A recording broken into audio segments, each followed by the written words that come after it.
8 times. The records say 8 separate suspensions. But when the sheriff leading the most high-profile missing persons investigation in Arizona was asked under oath whether he had ever been suspended as a law enforcement officer, his answer was a single word: no.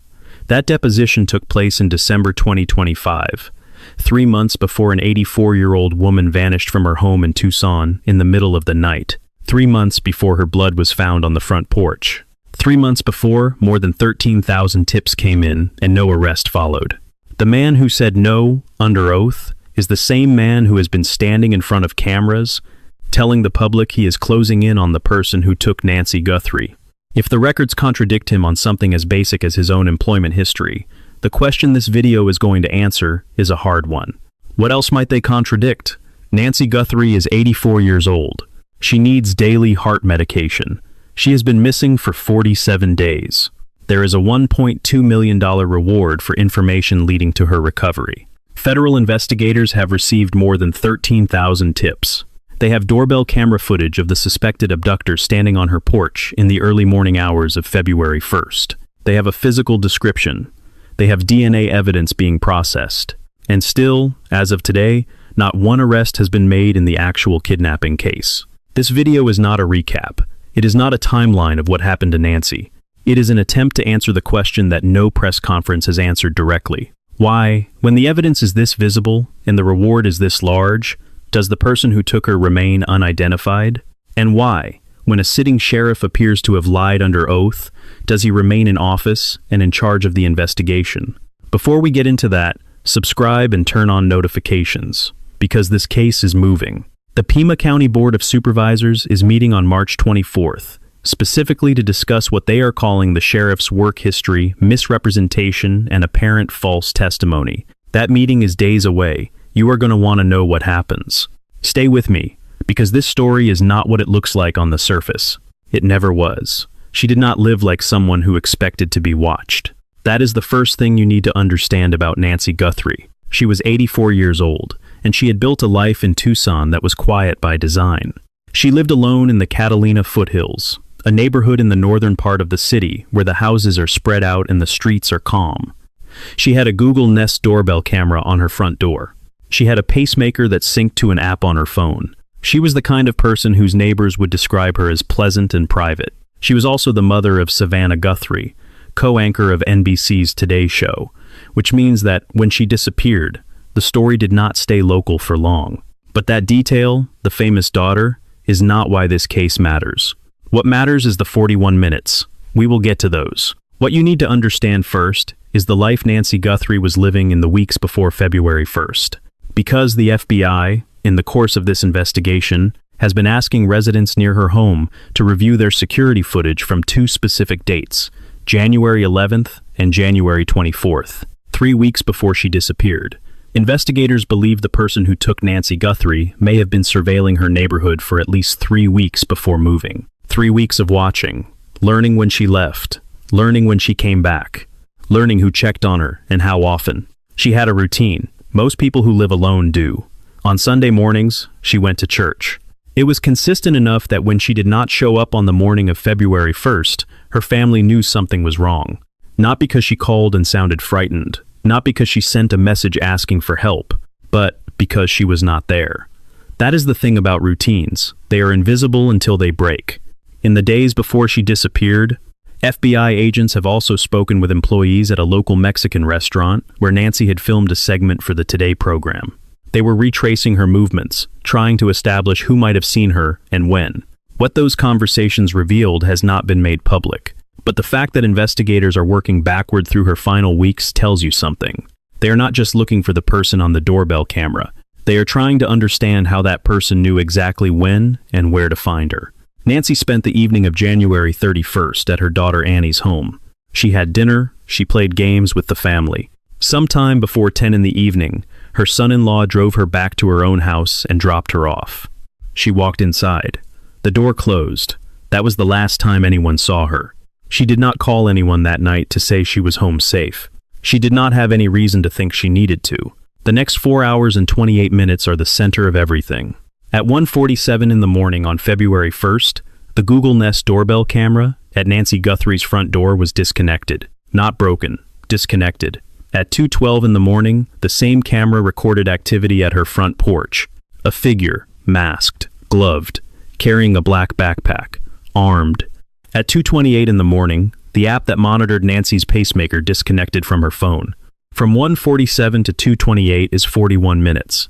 41 minutes in which a camera was disabled, a masked figure appeared, and the device tracking a woman's heartbeat went silent.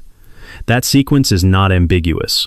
Pima County Sheriff Chris Nanos said publicly, at a press conference in early February, that the evidence at the scene indicated Nancy Guthrie did not leave on her own. Her blood was found on the front porch walkway. There was no sign of forced entry through windows or back doors.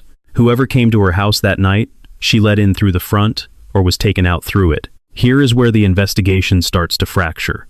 The FBI was able to recover the doorbell camera footage because it still existed in what they called residual data located in back-end systems. But that recovery did not happen on February 1st. It did not happen on February 2nd or 3rd. It happened on February 10th, 10 days after Nancy disappeared. For 10 days, investigators were working a suspected kidnapping without the clearest piece of visual evidence they had. Why? Nanos would later acknowledge at a press conference that he should have called the FBI sooner and should have preserved the crime scene longer. But those acknowledgments came after the damage was done. In the first days of the investigation, before the FBI was fully integrated, reporters and members of the public were able to walk up to Nancy Guthrie's front porch. They photographed the blood droplets themselves.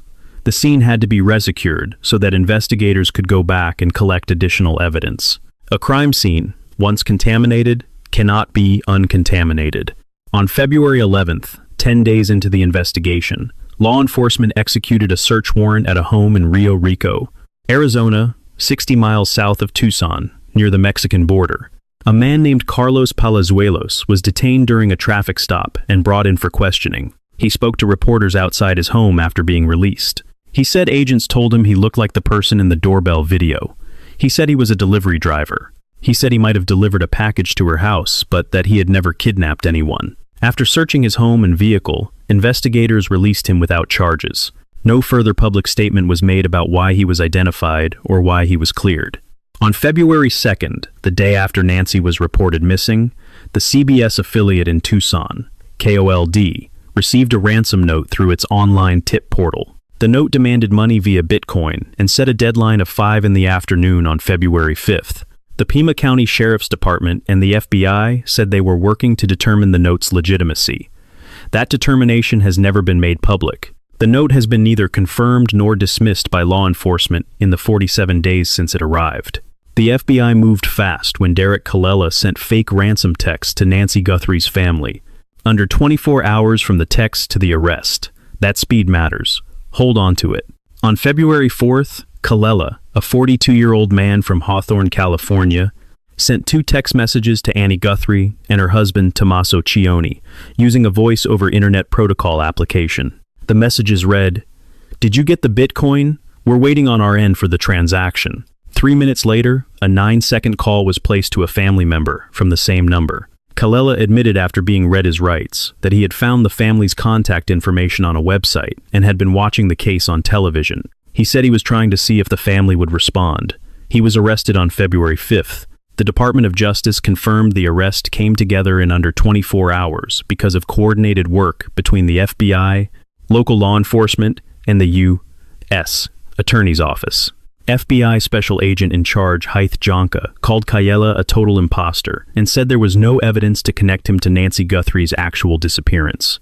Colella faced 2 federal charges, transmitting a demand for ransom in interstate commerce and using a telecommunications device to abuse, threaten, or harass a person. He appeared in U.S. District Court in Santa Ana on February 6th and was released on a $20,000 bond with conditions, including no contact with witnesses or victims and electronic monitoring. Under 24 hours to identify, locate, and charge a man who sent 2 text messages. Now hold that number next to this one. 47 days. 0 arrests in the actual kidnapping. The FBI that moved in under a day on Colella is the same FBI that has received more than 13,000 tips, has doorbell camera footage, has a suspect description, and has DNA being processed. Those two timelines are not a contradiction. Killela left a digital trail that led directly to his front door. The person on that doorbell camera left almost nothing. But there is a third timeline in this case, and it is the one that changes how you read everything else. In December 2025, 3 months before Nancy Guthrie disappeared, Pima County Sheriff Chris Nanos sat for a deposition in a civil legal proceeding in Tucson. He was placed under oath. He was asked whether he had ever been suspended during his career in law enforcement. He answered no. The Arizona Republic obtained and reviewed the transcript of that deposition. Then the Republic checked the employment records from the El Paso Police Department, where Nanos worked from 1976 to 1982. Those records show 8 separate suspensions, violations that included insubordination, excessive force, off-duty gambling, and a shot fired.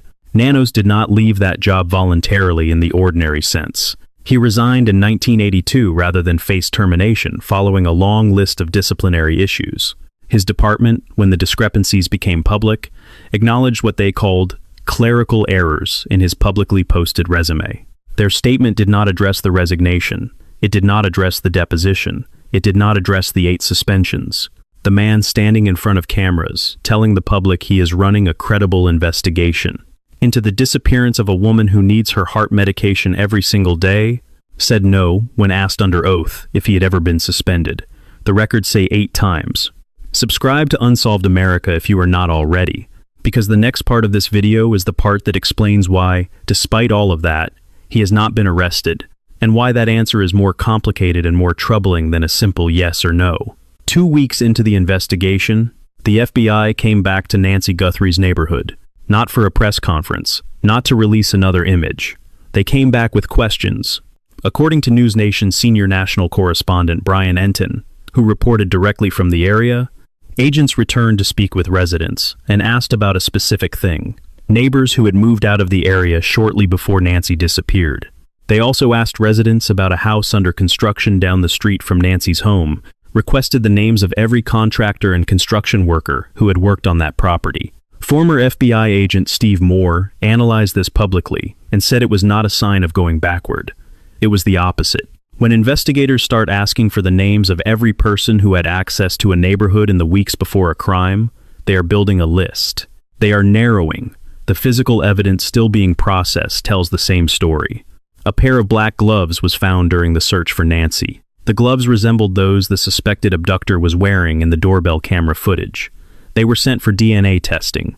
Genetic genealogist C.C. Moore, who appeared on the podcast Break the Case with Jen Coffindaffer, said she would return to Nancy's home and re-swab parts of the property. She said the science now makes it possible to build a DNA profile from a single rootless hair.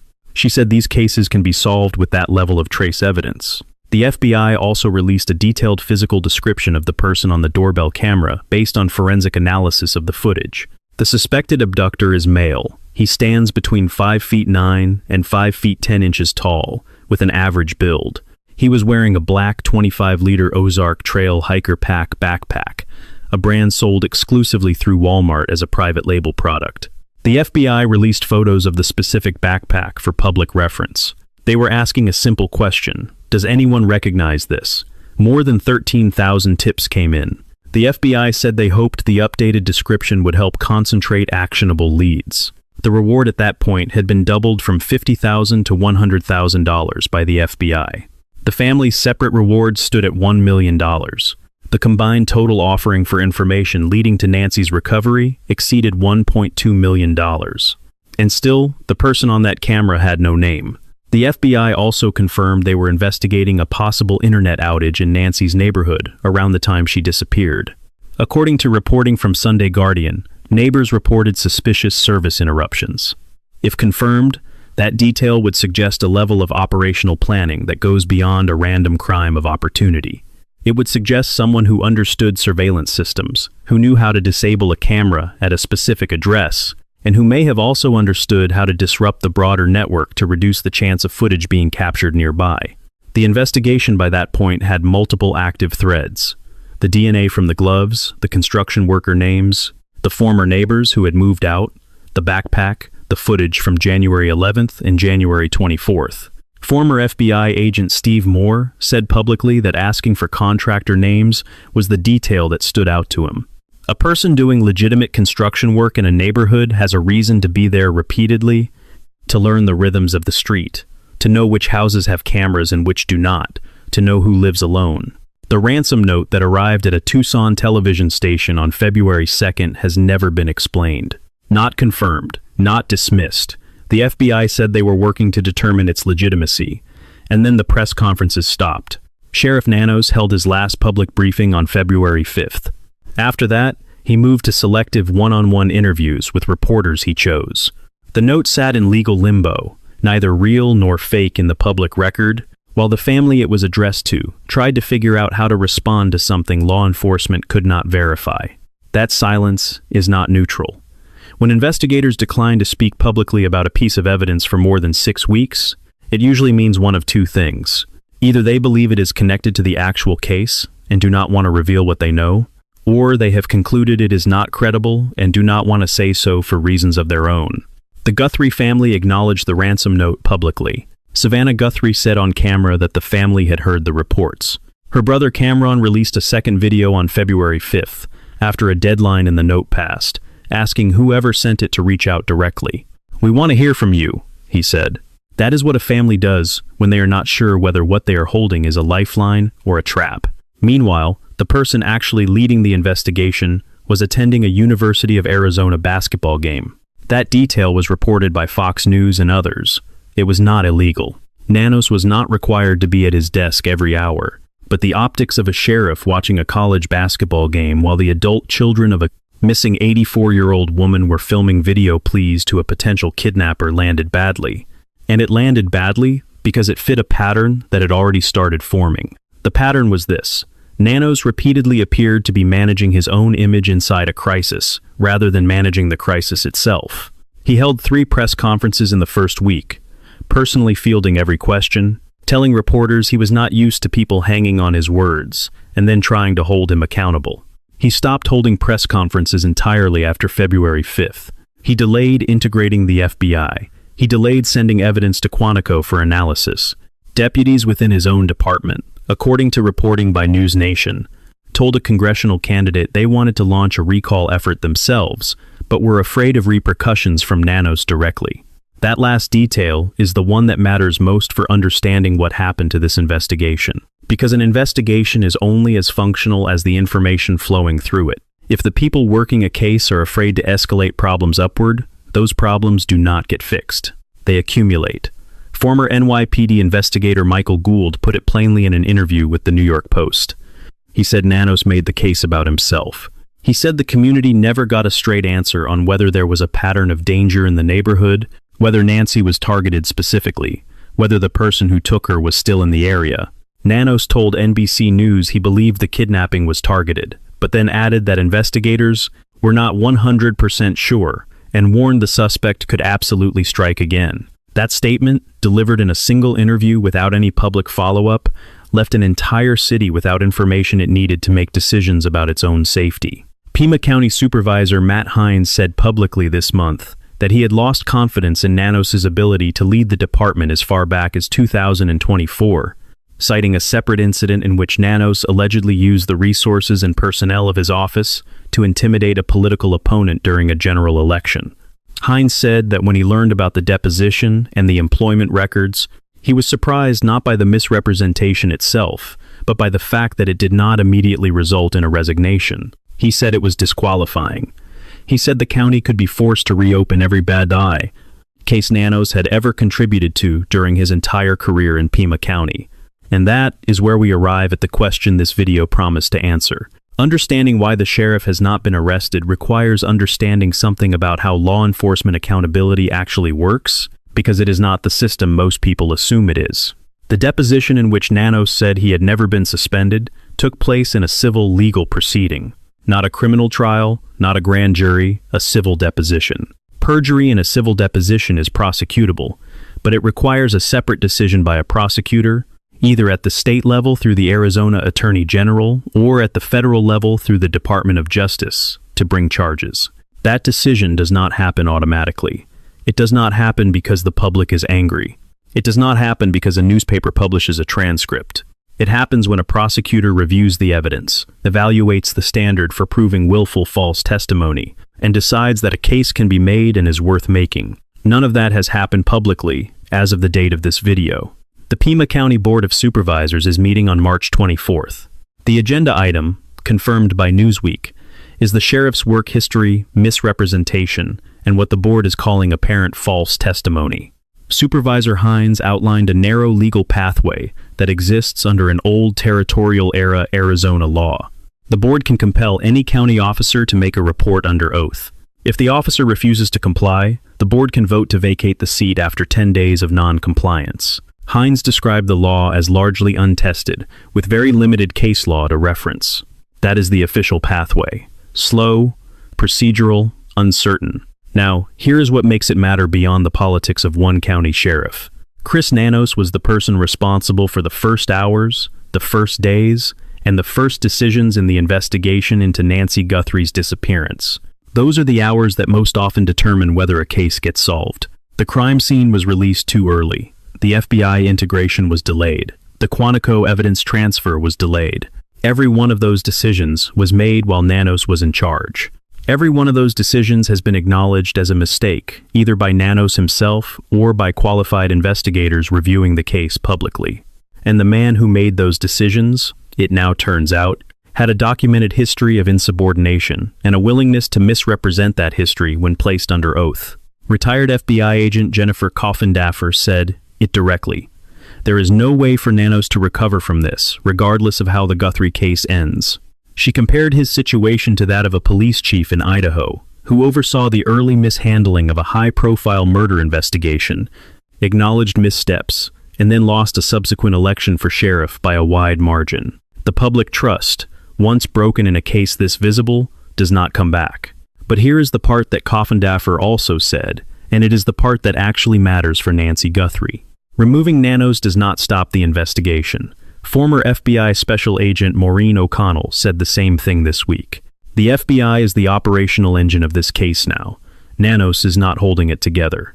The investigation is moving with or without him at the center of it. The question of whether Nanos committed perjury is a legal question that will take time to resolve through proper channels. The question of whether Nancy Guthrie comes home is separate, and the answer to that second question may come down to a single person who has not yet decided to make a phone call. Coffindaffer said she believes this case will be solved when someone who knows the suspect chooses to come forward. A partner, a family member, someone who has been watching the same news coverage as the rest of us and is sitting on information they have not yet shared. That person, if they exist, is the variable no reward amount and no number of FBI agents can replace. The investigation has not stopped. That is the first thing to hold on to when 47 days feels like a long time. FBI agents were back in Nancy Guthrie's neighborhood this week, not reviewing old evidence, asking new questions. They went door to door, asking about a specific neighbor who moved out of the area in the weeks before Nancy disappeared. They asked for a full accounting of every person who had worked on a nearby construction project. Former FBI agent Steve Moore assessed that kind of canvassing publicly and said it reflects an investigation that is building toward something, not running out of road. The DNA from the black gloves found during the search is still being processed. Genetic genealogist C.C. Moore said publicly that modern forensic science can now construct a DNA profile from evidence that would have been useless 10 years ago. A single hair, a partial touch transfer. The science has changed what is possible. The FBI has also confirmed it is reviewing security footage from January 11th and January 24th. If that footage yields a vehicle, a face, a pattern of movement, it changes the timeline of what investigators know about how long this was planned. It moves the origin point of this crime back by weeks, and with it, the potential pool of people who might have seen something without realizing its significance. What remains unresolved, and may remain unresolved for some time, is the ransom note. The one that arrived at a Tucson news station on February 2nd, before Kalela sent his messages, before the FBI had released any public footage. That note came from somewhere. Someone wrote it, someone sent it. And law enforcement has not told the public, in 47 days, whether the person who wrote it is the same person who was standing on Nancy Guthrie's porch at 2 in the morning. The Board of Supervisors meets on March 24th. Whatever that meeting produces, it will not bring Nancy home. But it may determine whether the person who made the earliest and most consequential decisions in this case is held to the same standard he was supposed to be upholding. Nancy Guthrie is still missing. She is 84 years old. The people who love her have been in front of cameras for 7 weeks asking for her back. If you have seen that backpack, if you recognize that build, if you know someone who came home differently in the first days of February, 1-800-CALL-FBI or tips.fbi.gov. The tip line is open. There are 2 lessons inside this case that are worth separating. The first is practical. Nancy Guthrie was identified as a target, investigators believe, weeks before she disappeared. The FBI's focus on footage from January 11th and January 24th tells you that surveillance of a potential victim can begin long before any visible crime occurs. The behavioral markers worth knowing: unfamiliar vehicles parked at irregular hours in a residential neighborhood, strangers asking questions about residents, unexplained internet or utility disruptions in an area, and a pattern of someone appearing near a specific address at different times across multiple weeks. None of those signals is definitive on its own. Together, they form a pattern. For elderly people living alone, consistent and predictable contact with family members, the kind that creates a detectable gap when it breaks, is one of the most reliable early detection systems that exists. Nancy's absence was noticed because her Sunday routine was known. That routine may be the reason her disappearance was discovered as quickly as it was. The second lesson is structural. This case is a study in what happens when institutional credibility collapses at the leadership level of an active investigation. Research into law enforcement behavior consistently shows that public cooperation with investigations, meaning tips, witness statements, and community information sharing, is directly tied to perceived legitimacy of the agencies involved. When the person running a case has unresolved questions about their own honesty under oath, the downstream effect is not only reputational, it is operational. Unsolved America covers cases like this, not just to document what happened, but to examine what the systems around those cases reveal about accountability, trust, and who bears the cost when those systems fail. The Pima County Board of Supervisors meets in 4 days. That meeting will not solve the case. It will not bring Nancy home. What it will do is establish, in a formal public record, what elected officials in Pima County are willing to say and do about a sheriff who appears to have misrepresented his history under oath while leading the most watched missing persons investigation in Arizona in years. That accountability question and the search for Nancy Guthrie are 2 separate threads, but they are threads inside the same case, and neither one is finished. There is one piece of this story that this video has not been able to answer, and it is the piece that keeps coming back. The ransom note from February 2nd, the one that arrived before the FBI had released a single image, the one that law enforcement has neither confirmed nor dismissed in 47 days. Someone wrote it knowing things that had not yet been made public. The next video in this series goes inside that note.